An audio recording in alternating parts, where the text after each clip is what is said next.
Been called a creative fountain or maybe even a springboard for talent. It's right here in Baltimore, with a history as deep as the roster of famous writers, actors, Broadway performers. ABC 2's Mallory Sofastaii has more on their newest show at the oldest continuously operating African-American community theater.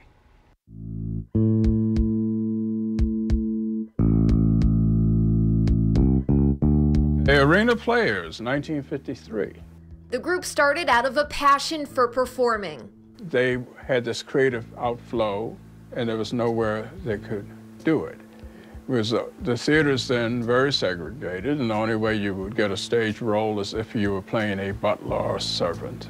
But here, they could be any person they wanted, and they touched every aspect of the performance: lighting, set design, costumes, marketing and selling tickets. It was a community effort, as it remains today.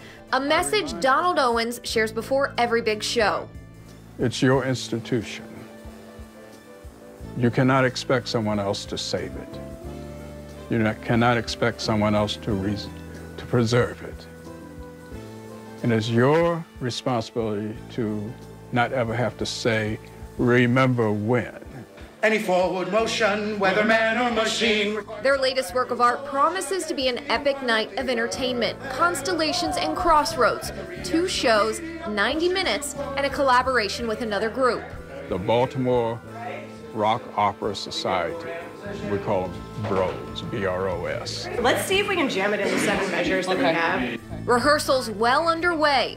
Lola Pearson is the director of one of the 2 rock operas, The Determination of Azimuth.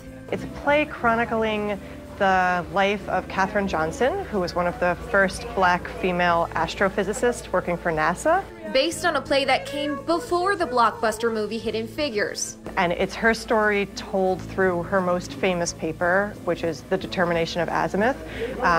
So it's her story told through equations and numbers and mathematical ideas that she was the first one to come up with and write down.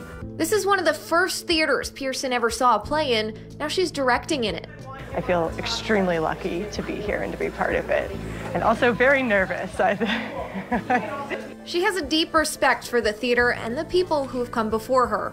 That is the one and only Robert Hughes, Tracy Toms, Devron Young, Damon Evans, okay, who went on to Moving On Up. No drink, no money, heaven, none. They're also inspirations for the young kids attending the 6-week intensive summer program. Their parents will come and say, oh, my child is so tired. You know, your child didn't come to a camp, your child came to work. You know, and it feels good, it just feels good. For Owens, he's continuing history, passing on his heritage. For the kids who come through here, they're laying the groundwork for a professional career, maybe in theater or something else. Just like the Arena Players that came before them, they too can play the role of whoever they desire. It frees them to be able to create. And creating is not always theater. You know, just you can create being a teacher.